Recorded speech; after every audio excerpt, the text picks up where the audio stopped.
आप सभी को जय मसीह की एक नई वीडियो में आपका फिर से स्वागत किया जाता है। बहुत सारे मुझसे ये कहते हैं कि भैया मैं प्रार्थना कैसे करूं, तो मैं आपको बता देता हूं कि प्रार्थना आपको कैसे करनी चाहिए। परमेश्वर स्वर्ग जाने से पहले एक बहुत खूबसूरत, बड़ी खूबसूरत और पावरफुल प्रार्थना अपने चेलों को बताकर गए हैं कि तुम इसी रीति से प्रार्थना किया करो। तो चाहो तो आप भी यही प्रार्थना कर सकते हो, लेकिन आपको जब भी प्रार्थना करना है अकेले ही प्रार्थना करना है, दो लोग नहीं, क्योंकि ये परमेश्वर की आज्ञा है। क्योंकि मत्ती 6 अध्याय उसका 5 में लिखा है, जब तू प्रार्थना करे, तू मतलब एक वचन, बहुवचन नहीं है, सिंगुलर है, ठीक है, एक वचन यहाँ पे तू, मतलब हर मनुष्य को अकेले ही प्रार्थना करना चाहिए। कि जब तू प्रार्थना करे, परमेश्वर प्रभु यीशु कह गए थे अपने चेलों से, वो बात सब पर लागू होती है, ठीक है। जब तू प्रार्थना करे तो वो कपटियों के समान ना हो, मतलब आपके अंदर कोई कपट नहीं होनी चाहिए, दूसरे के खिलाफ हमें जलन नहीं रखनी चाहिए, ठीक है। ऐसी कपट जो है ना वो आपके अंदर नहीं होनी चाहिए। आपके अंदर बुराई भरी है और फिर भी हम हाथ उठा के स्वर्गदूतों की तरह प्रार्थना कर रहे हैं और अंदर दूसरे के खिलाफ बुराई भरी पड़ी है, तो ऐसी प्रार्थना परमेश्वर नहीं सुनेगा, ठीक है। तो कपटियों के समान ना हो, क्योंकि लोगों को दिखाने के लिए आराधनालयों में और सड़कों के मोड़ों पर खड़े होकर प्रार्थना करना उनको अच्छा लगता है। मैं तुमसे सच कहता हूँ कि वे अपना प्रतिफल पा चुके। ये यहूदी लोग ज्यादा किया करते थे, पुरनियों लोग ना दिखावा करते थे कि मैं प्रार्थना कर रहा हूँ, बड़े बड़े चोला कपड़े पहन लेते थे और सड़कों के मोड़े पर खड़े होकर प्रार्थना किया करते थे। तो यीशु मसीह कह रहा था अपने चेलों से कि तुम यहूदियों की तरह, पुरनियों की तरह हमें नहीं करना है, उनकी तरह हमें नहीं करना है कि हमें दिखाना नहीं है। तुम्हें जब प्रार्थना करता है, जब तू प्रार्थना कर तो कपड़े को सामने कोठरी में जा भैया, अकेले प्रार्थना कर। तो हमें यहूदियों की तरह, पुरनियों की तरह नहीं प्रार्थना करना है, सबके सामने चिल्लाकर, गेट के सामने या अपने गेट दरवाजे के सामने ऐसे प्रार्थना सबके सामने नहीं करना है, ठीक है भैया।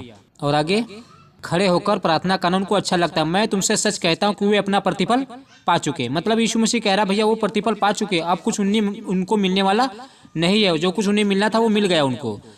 अब मसीहियों से परमेश्वर क्या कह रहा, विश्वासियों से परमेश्वर क्या कह रहा, आप लोगों से परमेश्वर क्या कह रहा है, तो सुनो।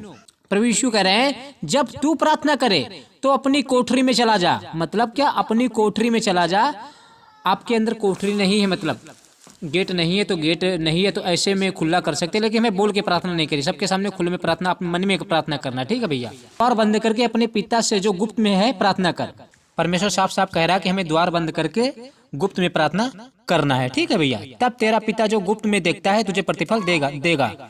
मतलब क्या, यीशु मसीह हमें दिखाई नहीं देता, वो गुप्त है, मेरा पिता वो गुप्त है, हमें दिखाई नहीं देता है, तो हमें गुप्त में ही प्रार्थना करना है। 7 आयत में बड़ी बढ़िया बात यीशु मसीह कह गए, बहुत खूबसूरत, ये सुनकर तो मजा आ जाएगा। 7 आयत में, प्रार्थना करते समय अन्य जातियों के समान बक बक ना कर। मतलब बहुत सारे लोग जो है ना बक बक करते रहते हैं, अन्य भाषा में प्रार्थना जो करते हैं ना, बहुत लोग अन्य भाषा में प्रार्थना करते हैं, अबल्लाबा शबल्लाबा। तो यीशु मसीह कह रहा है तुम उनके समान, अन्य जातियों के समान बकबक ना करो। अन्य जाति मतलब क्या होता है, जिन्हें परमेश्वर का ज्ञान नहीं। हमें अन्य जातियों के समान प्रार्थना नहीं करना है, अबल्लाबा शबल्लाबा, ये अन्य जातियों की प्रार्थना नहीं करना है, ठीक है। हमें शुद्ध भाषा में प्रार्थना करना है, जैसी आपको परमेश्वर ने भाषा दी है हमें उसी भाषा में प्रार्थना करना है। परमेश्वर आपकी सुनेगा प्रार्थना भाई, वो परमेश्वर है, आपके मन को जानता है। मतलब जो बकबक करते हैं क्योंकि वह समझते हैं, यीशु मसीह कह रहा है जो बकबक करते हैं, ज्यादा प्रार्थना लंबी लंबी चौड़ी करते हैं क्योंकि वह समझते हैं कि उनके बहुत बोलने से उनकी सुनी जाएगी। मतलब क्या, वो सोचते हैं कि मैं ज्यादा लंबी चौड़ी प्रार्थना करूंगा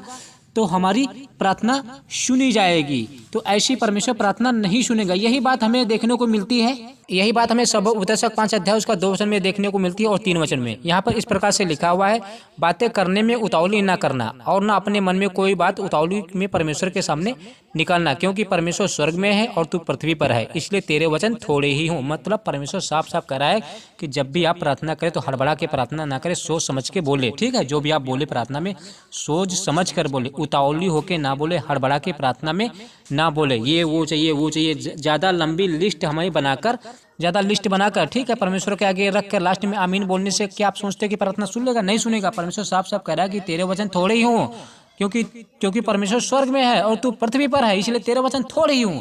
मतलब साफ साफ कह रहा है परमेश्वर, भैया आपकी लंबी चौड़ी प्रार्थना नहीं होनी चाहिए, छोटी मोटी प्रार्थना होनी चाहिए, 2 मिनट की, 5 मिनट की, 3 मिनट की, 5 मिनट की, 10 मिनट की नहीं होनी चाहिए भाई। 10 मिनट की तो होनी नहीं चाहिए, फिर भी आप कर सकते हैं, आपकी मर्जी। यहाँ परमेश्वर कह रहा है कि इसलिए तेरे वचन थोड़े ही हों, मतलब हमें ज्यादा लंबी चौड़ी प्रार्थना नहीं करनी है, ठीक है। 3 आयत में, क्योंकि जैसे कार्य की अधिकता के कारण स्वप्न देखा। मतलब क्या, हम जो कार्य करते हैं ना, आज ये करेंगे वो करेंगे, ये करेंगे वो करेंगे, वही सपने हमें हमें दूसरे या तीसरे दिन वही हमें सपने में आता है। इसलिए यीशु मसीह कह रहा है कि जैसे कार्य की अधिकता के कारण स्वप्न देखा जाता है, वैसे ही बहुत सी बातों का बोलने वाला मूर्ख ठहरता है। मतलब क्या, अगर आप परमेश्वर के साथ आगे ज़्यादा बोलोगे, ठीक है, लंबी लंबी प्रार्थनाएं करोगे, तो आप मूर्ख ठहरोगे भाई, मूर्ख। परमेश्वर कह रहा है कि मूर्ख ठहरता है। तो हमें ज़्यादा प्रार्थना लंबी चौड़ी नहीं करना है, ठीक है। सोच समझ कर परमेश्वर के आगे वर्ड मुंह से निकालने हैं, ठीक है। अब प्रार्थना कैसी करनी है आपको आगे बता दिया जाएगा, ठीक है भैया। तो हम चलते हैं फिर नए नियम में, ठीक है, मत्ती में वापस चलते हैं। चले आइए भैया।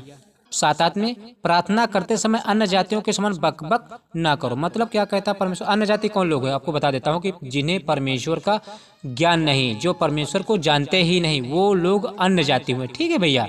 तो यीशु मसीह कह रहा है अन्य जातियों के समान बकबक ना करो। मतलब क्या, बकबक मतलब क्या होता है हमको बता देता हूँ, ठीक है।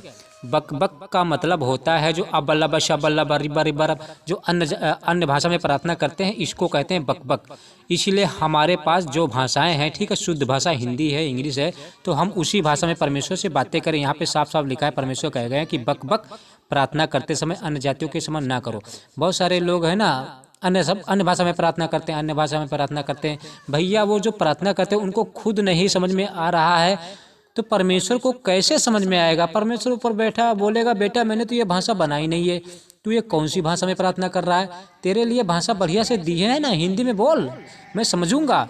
लेकिन हिंदी में बोलेंगे नहीं, बकबक करेंगे। वो सोचेंगे कि इतनी लंबी चौड़ी प्रार्थना करूंगा, ज़्यादा बोलूंगा, जोर जोर से बोलूंगा माइक लेके, तो परमेश्वर मेरी प्रार्थना सुनेगा। इसीलिए परमेश्वर मत्ती 6:10 में कह गए कि जब तू प्रार्थना कर तो कपटियों के समान ना हो, क्योंकि लोगों को दिखाने के लिए आराधनालयों में और सड़कों के मोड़ पर खड़े होकर प्रार्थना करना उनको अच्छा लगता है। मैं तुमसे सच कहता हूँ कि वो अपना प्रतिफल पा चुके। तो यही बात हमें यहाँ देखने को मिलती है 7 आयत में कि बकबक ना करो अन्य जातियों के समान, वरना तुम भैया अपना प्रतिफल पा जाओगे, तुम्हें कुछ नहीं मिलेगा। तुम्हें अन्य भाषा में प्रार्थना नहीं करनी, ठीक है। हमें वही भाषा में प्रार्थना करना है जो परमेश्वर ने हमें भाषाएं दी है, शुद्ध भाषा हिंदी भाषा में, ठीक। अगर आपको नेपाली है तो नेपाली में करो, बंगाली है तो बंगाली में करो, गुजराती, इंग्लिश, कोई भी भाषा, चाइनीज अगर आती है तो चाइनीज में करो। लेकिन ऐसी भाषा में प्रार्थना ना करो जो भाषा इस पृथ्वी पर मौजूद ना हो। अन्य भाषा में प्रार्थना तो आपको करना ही नहीं है। चलो ठीक, अन्य भाषा में प्रार्थना कर रहे हैं, ठीक है। अगर बाहर वाला आ जाए तो अगर आप वो प्रार्थना आपकी सुनेगा, ठीक है, तो आपको पागल कहेगा, क्योंकि वो भाषा वो समझता ही नहीं है, तो आपको पागल कहेगा, कहे क्या पागल बोल रहा है। इसलिए परमेश्वर 1 कुरिन्थियों 14 उसका 23 में कहे गए हैं, यदि कलीसिया एक जगह इकट्ठी हो और सब के सब अन्य भाषा में बोले और बाहर वाला, या मतलब बाहर वाला, अगर आप प्रार्थना कर रहे हैं अन्य भाषा में, प्रार्थना कर रहे हैं अन्य भाषा में, तो बाहर वाला अविश्वासी लोग जो यीशु मसीह को जानता नहीं हो, अगर वो अचानक भीतर आ जाए तो क्या वे तुम्हें पागल ना कहेंगे? परमेश्वर कह रहा है क्या वे तुम्हें पागल नहीं कहेंगे? पागल भैया कहेंगे, क्योंकि वो उस भाषा में, क्योंकि भैया वो भाषा जानता नहीं है। आप दूसरी भाषा में कर रहे हैं अन्य भाषा में प्रार्थना, तो भैया वो अचानक अगर आ गया आप अविश्वासी, तो आपको पागल कहेगा। इसीलिए परमेश्वर ने साफ साफ कहा है कि 1 कुरिन्थियों 14 उसका 9 में यहाँ पर इस प्रकार से लिखा हुआ, ये भी आपको बता देता हूँ कि ऐसे ही तुम भी यदि जीभ से साफ साफ बातें ना कहो तो जो कुछ कहा जाता है वह कैसे समझा जाएगा? तुम तो हवा से बातें करने वाले ठहरोगे।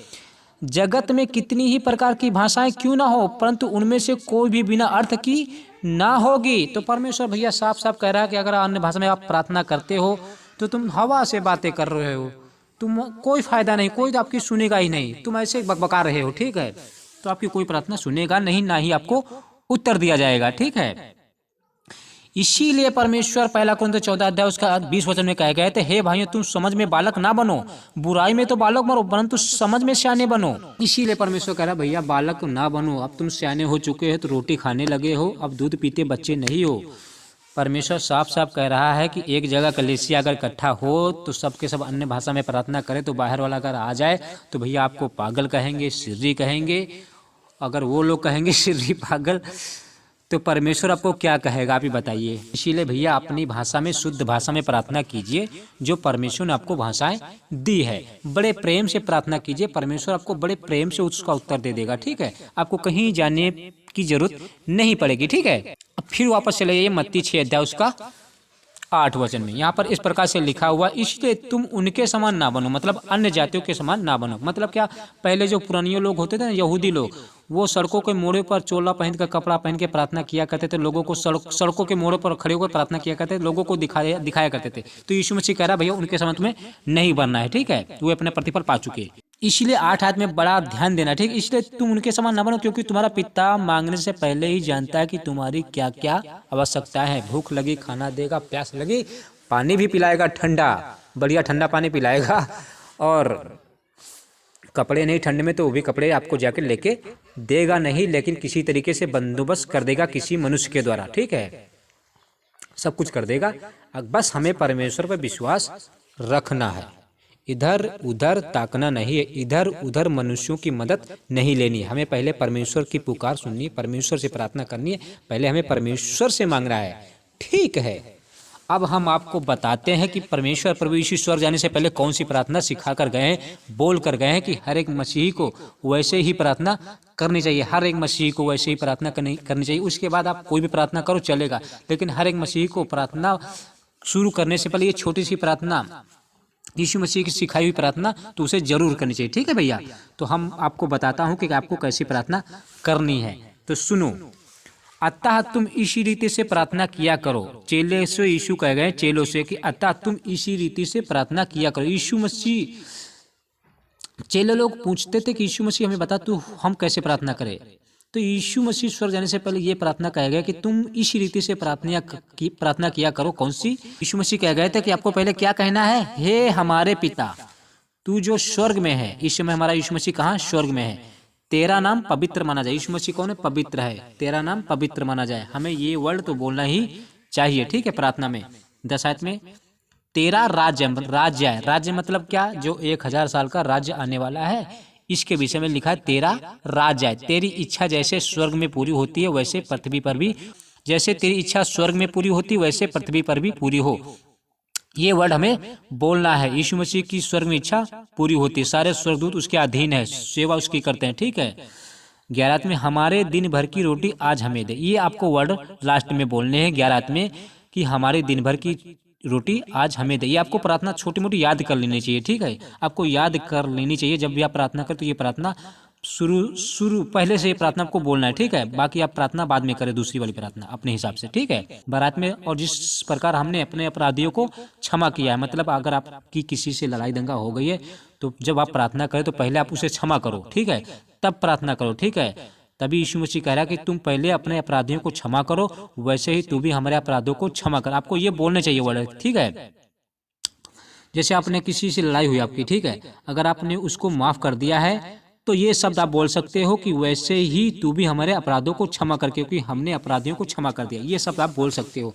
अगर आपके मन में किसी की तरफ विरोध है, लड़ाई दंगा है, झगड़ा है, तो ये शब्द आप नहीं बोल सकते हो, क्योंकि आप पहले से लड़ाई दंगा के मन में है, लड़ाई करके आए हो, उसे क्षमा भी नहीं किया हो, और फिर भी बोल रहे हो कि हमारे अपराधियों को क्षमा कर। यीशु मसीह कह रहा भैया पहले तू उसे क्षमा कर, तब तेरे पाप अपराध क्षमा किए जाएंगे, ठीक है। जो तू लड़ाई दंगा करके आया है, दिन भर के पाप, ठीक है, तब तेरे पाप क्षमा किए जाएंगे। 13 आयत में और हमें परीक्षा में ना ला। साफ साफ यीशु कह रहा है कि तुम भैया इस रीति से प्रार्थना किया करो कि हमें परीक्षा में ना ला। मतलब क्या? शैतान से बचाओ, ठीक है, परीक्षा में ना ला, परंतु बुराई से बचा, क्योंकि राज्य और पराक्रम और महिमा सदा तेरी ही है। आमीन। ऐसे आपको प्रार्थना करनी चाहिए, ठीक है। ज्यादा हड़बड़ा के प्रार्थना आपको नहीं करना है, लेकिन आपको जब भी प्रार्थना करना है तो अकेले भी प्रार्थना करना है, ठीक है भैया। 2 लोग आप प्रार्थना नहीं कर सकते हैं, सिर्फ अकेले प्रार्थना करना है, ठीक है। यहाँ पे साफ साफ वचन में लिखा है जब तू प्रार्थना करे तो कपटियों को समझता। जब तू मतलब क्या होता है? एक वचन होता है, सिंगुलर, बहुवचन नहीं, एक वचन यहाँ पे होता है ना। तो जब तू प्रार्थना करे एक वचन, तो हर एक मसीह को, पति हो या पत्नी हो, तो अकेले ही प्रार्थना करना चाहिए। अगर आप पति पत्नी हो तो आपको अकेले ही प्रार्थना करना चाहिए, फिर आप आपस में मिल जाइए, ठीक है। जब प्रार्थना करने की बारी आए तो अलग हो जाइए, ठीक है। हम इसका वीडियो बहुत जल्द बना देंगे, ठीक है, कि पति पत्नी को एक साथ प्रार्थना करना चाहिए या नहीं करना चाहिए। अब देखा जाए, जब यीशु प्रार्थना किया करता था तो वो भी आप अकेले प्रार्थना किया करता था, ठीक है। चेलों को साथ में ले जाकर प्रार्थना नहीं किया करता। चेले उसके साथ जाते तो थे, लेकिन चेलों को रोक देता था कि भैया तुम यहीं ठहरो, मैं आगे जाके प्रार्थना करता हूँ। मत्ती 26 अध्याय उसका 36 वचन, यहाँ पर इस प्रकार से लिखा हुआ, तब यीशु अपने चेलों के साथ गतसमनी नामक एक स्थान में गया और अपने चेलों से कहने लगा, यहीं ठहरो कि जब तक मैं प्रार्थना जाकर करूं। तो मतलब यीशु भी जाकर जब प्रार्थना किया करता था तब अकेले ही प्रार्थना किया करता था, अपने चेलों के साथ नहीं जाता था अपने चेलों के साथ, लेकिन अपने चेलों को रोक देता था 10 कदम 20 कदम दूरी पर, तब वो जाकर अपने मुंह के बल गिरकर प्रार्थना किया करता था। तो आपको सबको अकेले ही प्रार्थना किया करो। अगर जरा सोचो, अगर हम 2 लोग या 3 लोग झुंड लगा के प्रार्थना करेंगे और बोल बोल के प्रार्थना करेंगे तो एक दूसरे की प्रार्थना सुनाई देगी। अगर एक दूसरे की प्रार्थना सुनाई देगी तो बहुत बड़ा प्रभाव पड़ेगा। हमारी प्रार्थना परमेश्वर कैसे सुनेगा? हम ज़्यादा परमेश्वर से मन लगा के प्रार्थना कर ही नहीं पाएंगे, क्योंकि आपस में एक दूसरे की प्रार्थना सुन रहे हैं। तो कोई पहले आमीन बोलेगा, कोई लास्ट में आमीन बोलेगा, कोई कब बोलेगा, कोई कब बोलेगा आमीन। हर एक मसीही को अकेले प्रार्थना करना चाहिए। ठीक है भैया, तो आई होप, आशा करता हूँ छोटी सी जानकारी को समझ में आई हो। चैनल को सब्सक्राइब करें, वीडियो को लाइक करें और ये वीडियो अपने दोस्तों को व्हाट्सएप पे शेयर कर दें। ठीक है, अगले विषय के लिए फिर मिलूंगा, तब तक के लिए जय मसीह की। अब हम प्रकाशित वाक्य की अध्ययन करेंगे। ठीक है, अपने यीशु बुलाता चैनल पर। ठीक है भैया, जय मसीह की। God bless you. आप प्रार्थना करते रहिए। ठीक है, यीशु के आने की वाट जोते रहिए।